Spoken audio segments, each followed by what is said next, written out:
സ്വന്തം നേതാക്കൾ ജയിലിൽ പോകുമ്പോൾ അതൊന്നും പാർട്ടിക്ക് തിരിച്ചടിയല്ലെന്ന് പറയാൻ എം.വി. ഗോവിന്ദന് മാത്രമേ കഴിയൂ. തൊലിക്കട്ടി അപാരം തന്നെ. ശബരിമല സ്വർണ്ണക്കൊള്ളയിൽ തിരുവിതാംകൂർ ദേവസ്വം ബോർഡ് മുൻ പ്രസിഡന്റ് എ. പത്മകുമാർ അറസ്റ്റിലായതിൽ പ്രതികരണവുമായി പ്രതിപക്ഷ നേതാവ് വി.ഡി. സതീശൻ. CPIM നേതാക്കളുടെ ജയിലിലേക്കുള്ള ഘോഷയാത്ര ആരംഭിച്ചെന്നും ഇനി ചോദ്യം ചെയ്യേണ്ടത് മുൻ ദേവസ്വം വകുപ്പ് മന്ത്രി കടകംപള്ളി സുരേന്ദ്രനെയാണെന്നും വി.ഡി. സതീശൻ മാധ്യമങ്ങളോട് പറഞ്ഞു.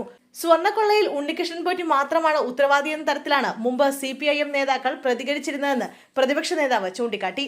പോറ്റി മാത്രമായിരുന്നു ഉത്തരവാദിയെങ്കിൽ എന്തുകൊണ്ട് ദേവസ്വം ബോർഡ് പോറ്റിക്കെതിരെ പരാതി നൽകിയില്ലെന്ന് അദ്ദേഹം ചോദിച്ചു.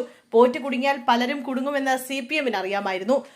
മുൻ ദേവസ്വം വകുപ്പ് മന്ത്രി കടകംപള്ളി സുരേന്ദ്രൻ ഉൾപ്പെടെ സ്വർണ്ണക്കൊള്ളയിൽ പങ്കുണ്ടെന്നാണ് കരുതുന്നതെന്നും വി.ഡി. സതീശൻ പറഞ്ഞു. മന്ത്രി വാസവന്റെ പങ്കും സംശയിക്കുന്നുണ്ടെന്നും അദ്ദേഹം പറഞ്ഞു.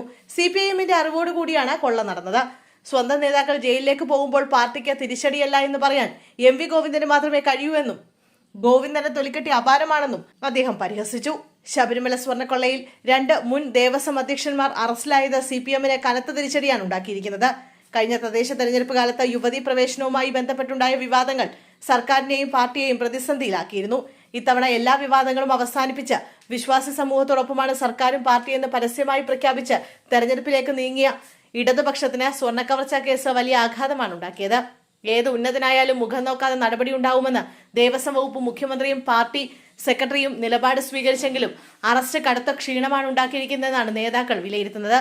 ഉണ്ണികൃഷ്ണൻ പോറ്റിയുമായി ബന്ധപ്പെട്ടുയർന്ന സ്വർണ്ണ തട്ടിപ്പ് വിവാദം രാഷ്ട്രീയ എതിരാളികളുടെ ഗൂഢാലോചനയുടെ ഭാഗമായിരുന്നുവെന്നും ദേവസ്വം വകുപ്പ് മന്ത്രിയുടെ ആരോപണമുണ്ട്.